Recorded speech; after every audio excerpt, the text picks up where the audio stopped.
আজকের প্রথম খবরটা হলো ত্রিপুরার ডুম্বুরবাঁধের গেট খুলে দেওয়ায় বাড়ছে কুমিল্লার বহু অঞ্চল। কয়েকদিনের টানা বৃষ্টিতে ভয়াবহ বন্যা দেখা দিয়েছে ভারতের ত্রিপুরা রাজ্যে।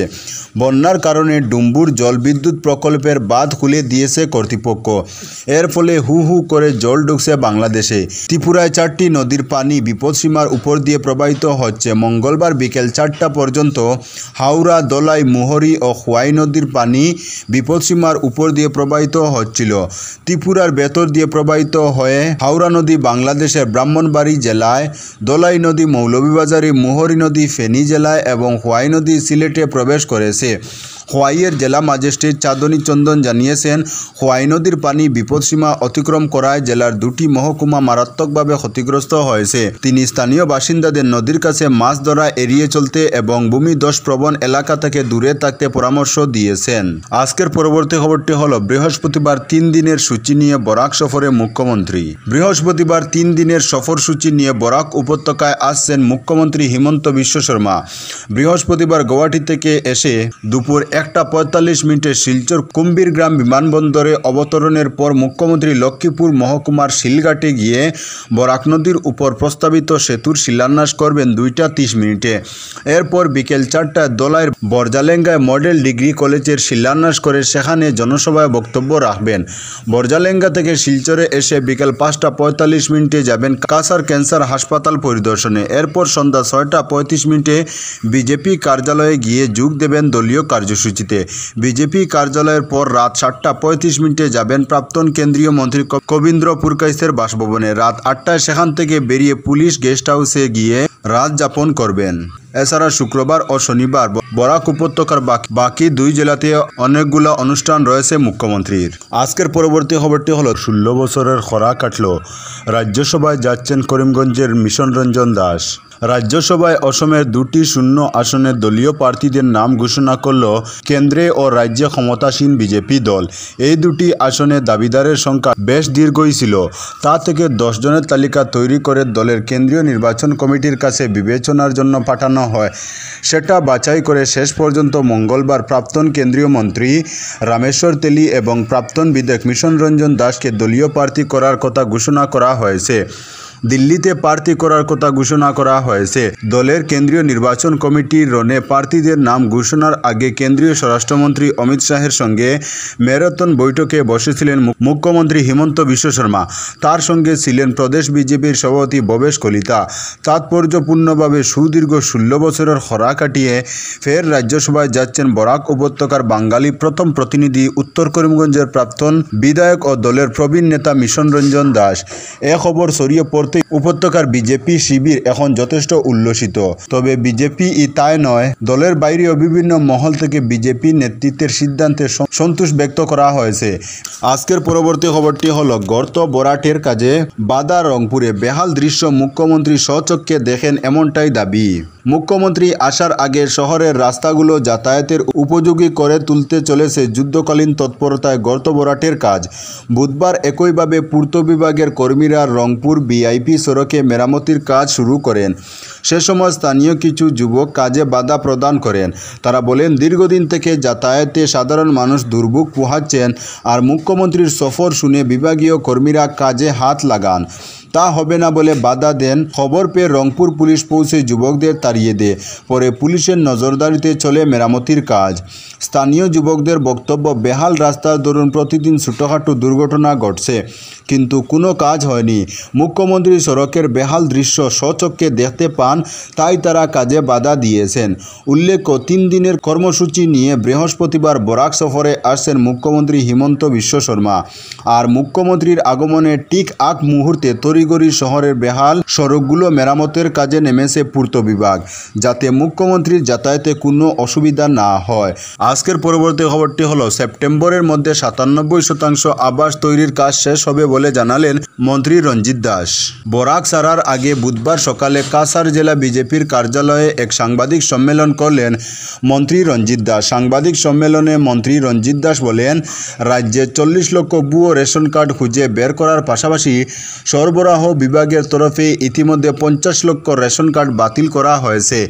এদিকে রেশন কার্ড থাকা মানুষের বাদ পড়া পরিবার সদস্যদের নাম শীঘ্রই অন্তর্ভুক্ত করা হবে বলে এদিন ঘোষণা করেছেন তিনি। অপারেটরদের ভুলের কারণে রেশন কার্ডে রাজ্যের অসংখ্য পরিবার সদস্যদের অন্তর্ভুক্তিতে বিসঙ্গতি দেখা গেছে। প্রকৃত মানুষের নাম বাদ পড়ার বিষয়টি সরকারের নজরে রয়েছে। খুব শীঘ্রই বাদ পড়া মানুষের নাম রেশন কার্ডে অন্তর্ভুক্ত করা হবে। রাজ্যের প্রত্যেক জেলার জেলাশাসককে ইতিমধ্যে নির্দেশ দিয়েছে রাজ্য সরকার। মুখ্যমন্ত্রীর আহ্বানে রাজ্যের 10 লক্ষ প্রভাবশালী মানুষ তাদের রেশন কার্ড সরকারের কাছে তুলে ধরেছেন। সব মিলিয়ে আসামে 50 লক্ষ রেশন কার্ড বাতিল করা হয়েছে বলে জানিয়েছেন মন্ত্রী রঞ্জিত দাস।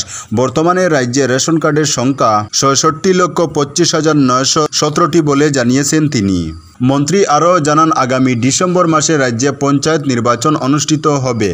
এবারের নির্বাচনে দলীয় কোনো চিহ্ন থাকবে না বলেও জানিয়েছেন তিনি। জনগণ নয়, এবার পঞ্চায়েত সভাপতি নির্বাচিত করবেন পঞ্চায়েতের গ্রুপ সদস্যরা। আগামী 31 আগস্টের মধ্যে পঞ্চায়েত এবং 7 সেপ্টেম্বরের মধ্যে ব্লক রিঅর্গানাইজেশন করা হবে।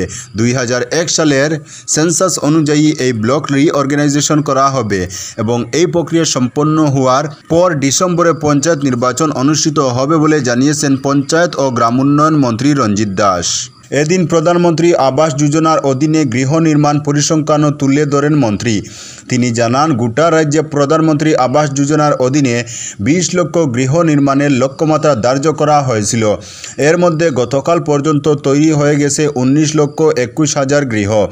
এক্ষেত্রে কাছারের পরিসংখ্যান দিয়ে তিনি জানান, লক্ষ্যমাত্রা ছিল 1,01,461। এর মধ্যে তৈরি হয়ে গেছে 94,573টি গৃহ, শতকরা হিসাবে 92.23%।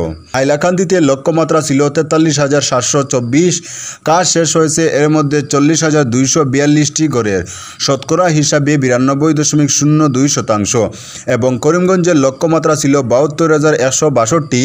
তৈরি হয়েছে 66,752টি, শতকরা হিসাবে 92.52%। এই পরিসংখ্যান তুলে ধরে তিনি জানান, আগামী সেপ্টেম্বর মাসের মধ্যে 96 থেকে 97% গৃহ তৈরির কাজ শেষ করার লক্ষ্যমাত্রা ধার্য করা হয়েছে। আজকের পরবর্তী খবরটি হলো, 3 দিন পর উপনদীতে তলিয়ে যাওয়া বরতলের শিশুর লাশ উদ্ধার। 3 দিন পর উপনদীতে তলিয়ে যাওয়া শিশুর লাশ উদ্ধার হলো।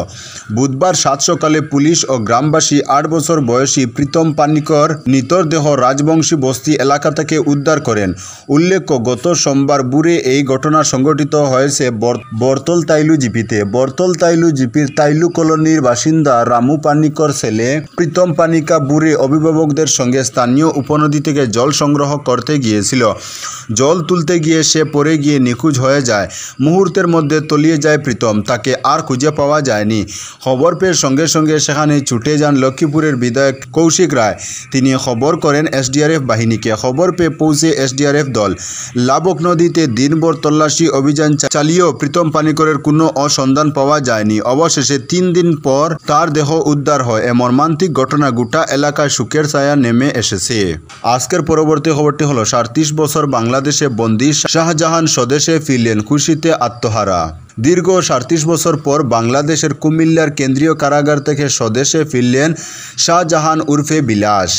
1988 সালের শেষের দিকে ত্রিপুরার সুনামুরা দুর্গাপুরের বাসিন্দা শাহজাহান বাংলাদেশ আত্মীয়ের বাড়ি গিয়ে পুলিশের হাতে ধরা পড়েন। তৎকালীন সময়ে বাংলাদেশ পুলিশ বিভিন্ন মিথ্যা মামলা তাকে আদালতে তুললে সেখানে তার 11 বছরের সাজা হয়। 11 বছর জেলে থাকার পর অনৈতিকভাবে 37 বছর আটকে রাখা হয় শাহজাহানকে। তার আটকে থাকার খবর কয়েক মাস আগে খবর প্রকাশের পর আগরতলার জারা ফাউন্ডেশন নামে একটি সংস্থার চেয়ারম্যান মুশাহিদ আলীর বিশেষ সহযোগিতায় মঙ্গলবার কুমিল্লা বিবিরবাজার সুনামুরা শ্রীমন্তপুর চেকপোস্ট দিয়ে উভয় দেশের আইন প্রক্রিয়া সম্পন্ন করে পরিবারের হাতে হস্তান্তর করা হয় শাহজাহানকে। 62 বছরের শাহজাহানের পরিবারে রয়েছে এক ছেলে এবং স্ত্রী। ছেলের জন্মের আগেই বাবা বাংলাদেশ পুলিশের হাতে আটক হন। দীর্ঘ 37 বছরের অপেক্ষার অবসান পরিবারে। দেশে আসতে পেরে খুশি শাহজাহান বলেছেন, আজ পুনর্জন্ম হয়েছে তার। নরক থেকে স্বর্গে এসেছেন তিনি। খুশিতে এমন মন্তব্য করেন শাহজাহান। তো বন্ধুরা, আজকের জন্য এতটুকু। পরবর্তী কোনো নতুন ভিডিওতে দেখা হবে, তখন অবধি ধন্যবাদ।